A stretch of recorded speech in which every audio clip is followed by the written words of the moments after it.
This is Groundeffected. My name is your dad, and today I am painting the Maleficent from Maleficent. Yeah. Maybe you don't know this about me, maybe you do, but I am actually a tattoo artist. Well, maybe not so much anymore, but I used to be one, and I used to do a lot of Disney tattoos, so this is exactly up my alley. And I hope you like it. This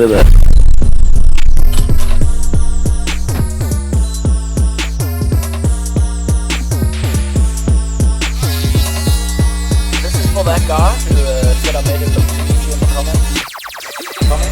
Comment. Made it look too easy in the comments. I use a rotary device in order to clean up what I would not call much of damage that's left over from printing, and moreover, just a couple of support marks here and there. And when I'm done, I'm going to take the clear parts that I printed for the magic bits, and I'm going to paint them with a neon fluorescent green.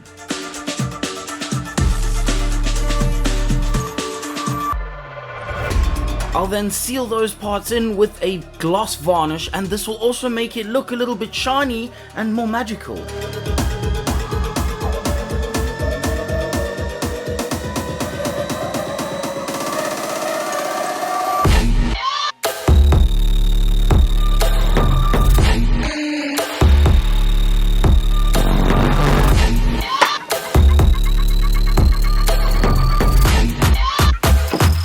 As you can clearly tell, I have already painted the little magical things that goes around the base. Now it's time to paint the base. This is a super simple model and a super simple thing to paint.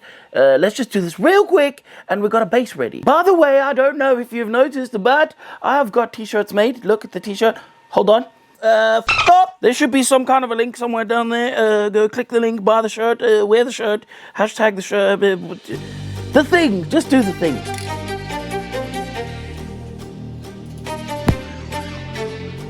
As with every single model that I paint every single time on my channel, I'm going to paint them with a Chaos Black out of a spray paint can that has the label Citadel on it. This is expensive. If you don't want to use this, don't use it. I don't care. I like it particularly, and that's what I used for the primer layers for this model. I'm going to start out with the base. I always like to start with the base because this gives me a chance to put the painted parts of the rest of the model on something rather than just keep them hanging around precariously above my workstation. So for the base, I just did a two-part grey dry brush. That is a technical term for putting two parts of different greys with the dry brush onto something. And when I was done with that, I sprayed it with technical paint, which is a glowy green color. Tesseract Glow is the name of it, and you can see that gave this kind of effect. I then dry brushed that with a little bit of deck tan, and then I came back with my airbrush like an absolute savage, and I carefully painted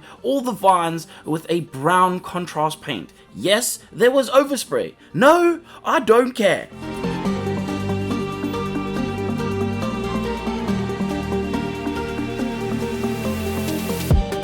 I then reinforced that glow with more Tesseract Glow over the tops of the parts where all the magical pieces are going to be hanging about.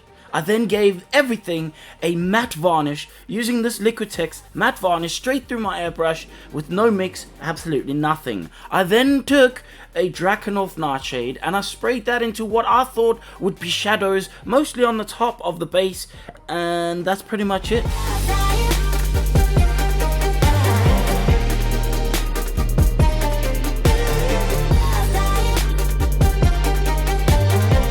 I just thought I would mention that the keys and cuts for this model and this specific Patreon in general are such that you don't really usually need even magnets to put things together.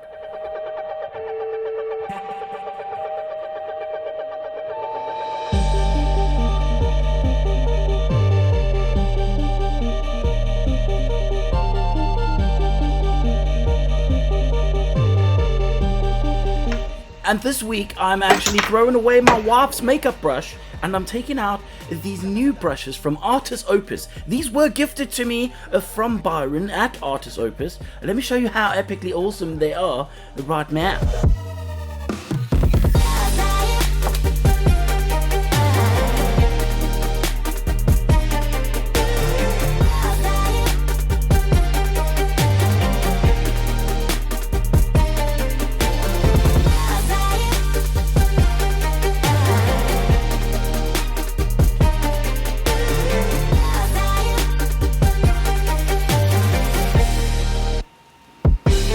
I will refrain, however, from giving you my opinion on these brushes until I've had at least a good few weeks, possibly even months, of usage with them. And this is how I am with most things, to be honest. If I'm going to give an honest opinion about it, I need to make sure that I try it out a little bit. Now, as you can tell, that was the point of which I had decided I should probably try out the brushes that Byron gave me. And this is me trying them out here, and I'm pretty sure he's rolling his eyes if he's even seeing this, and probably hating absolutely everything I am doing with these brushes, because I'm going to use them like a schmo. That's because I don't actually understand what is going on with his technique. However, I do plan on trying to learn it and putting it into practice. And now, they also gave me a bunch of their standard brushes as well, which are very, very nice pointy sharp brushes that I'm going to just use and see how they last, how they fare. Do they keep their point? Do they brush paint like a paintbrush should be brushing, is what I'm trying to say.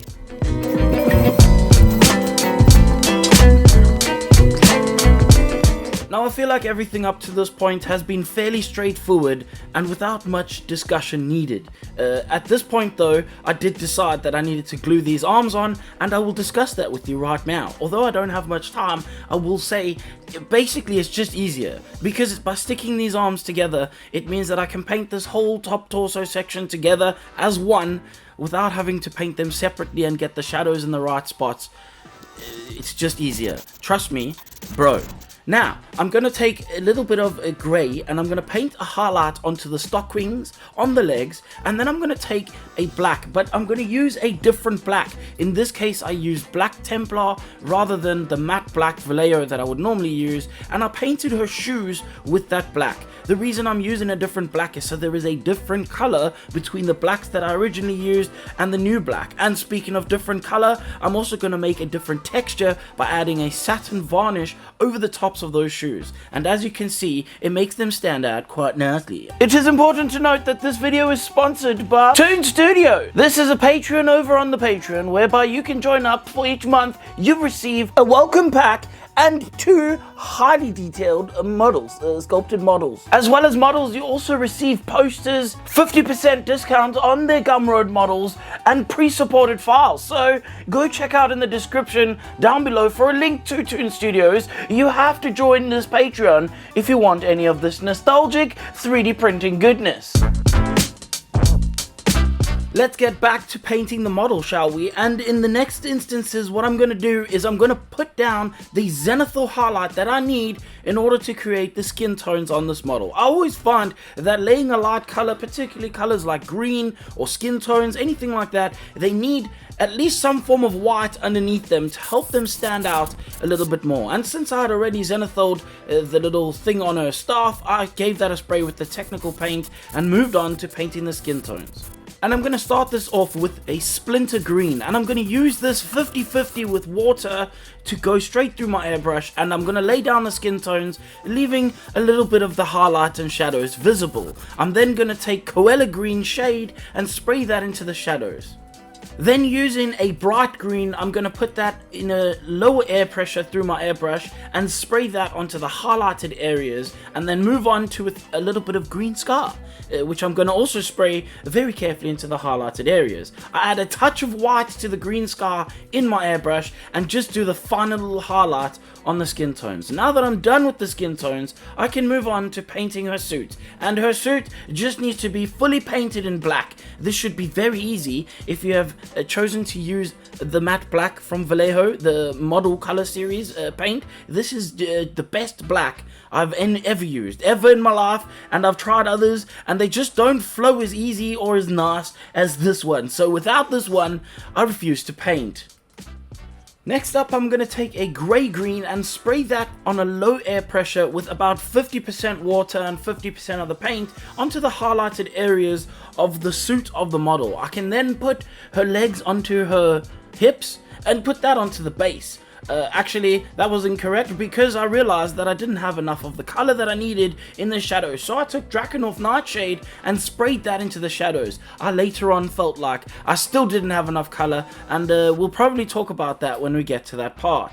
I then used a black to paint her nails so that her nails were obviously black. And then I'm going to take some deck tan to paint the jewel on the thing that's hanging around her chest. And I painted that later on with the Tesseract glow, but it's probably coming after this shot. And I probably ordered these shots wrong, but it doesn't matter because I used purple at some point. Obviously, it's pretty clear.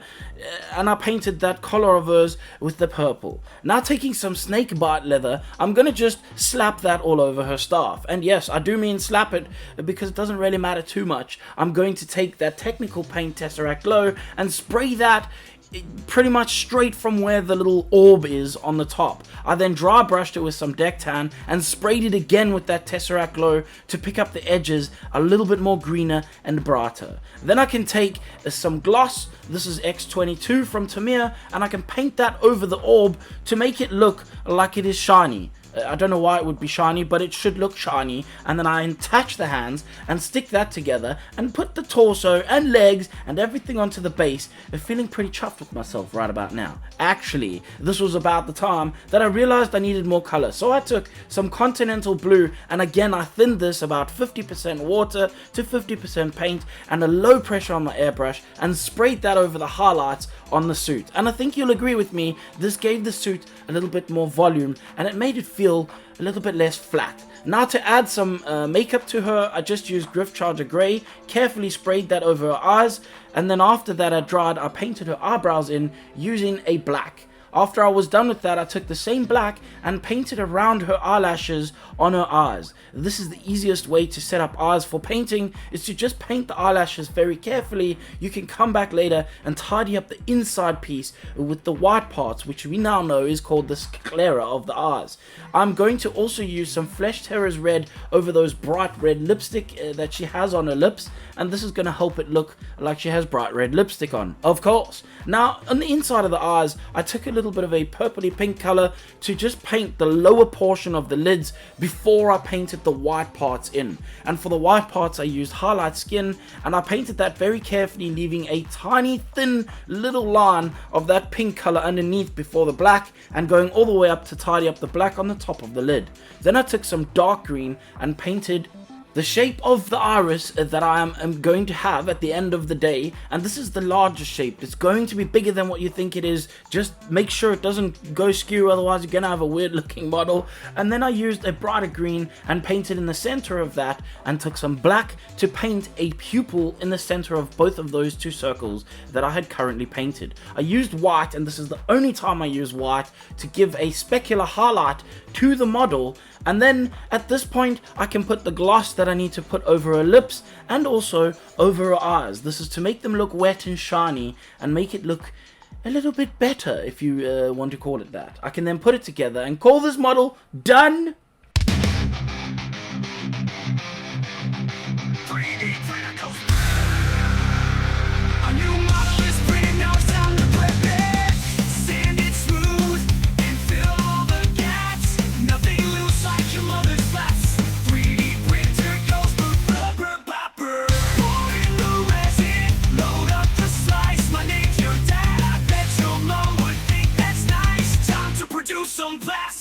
So we've made it again to the end of yet another Groundeffected video, and I just want to say thank you so much for the support. Thank you for watching my videos, and hopefully they help you in some form or shape of way, even if it is just getting through toilet time.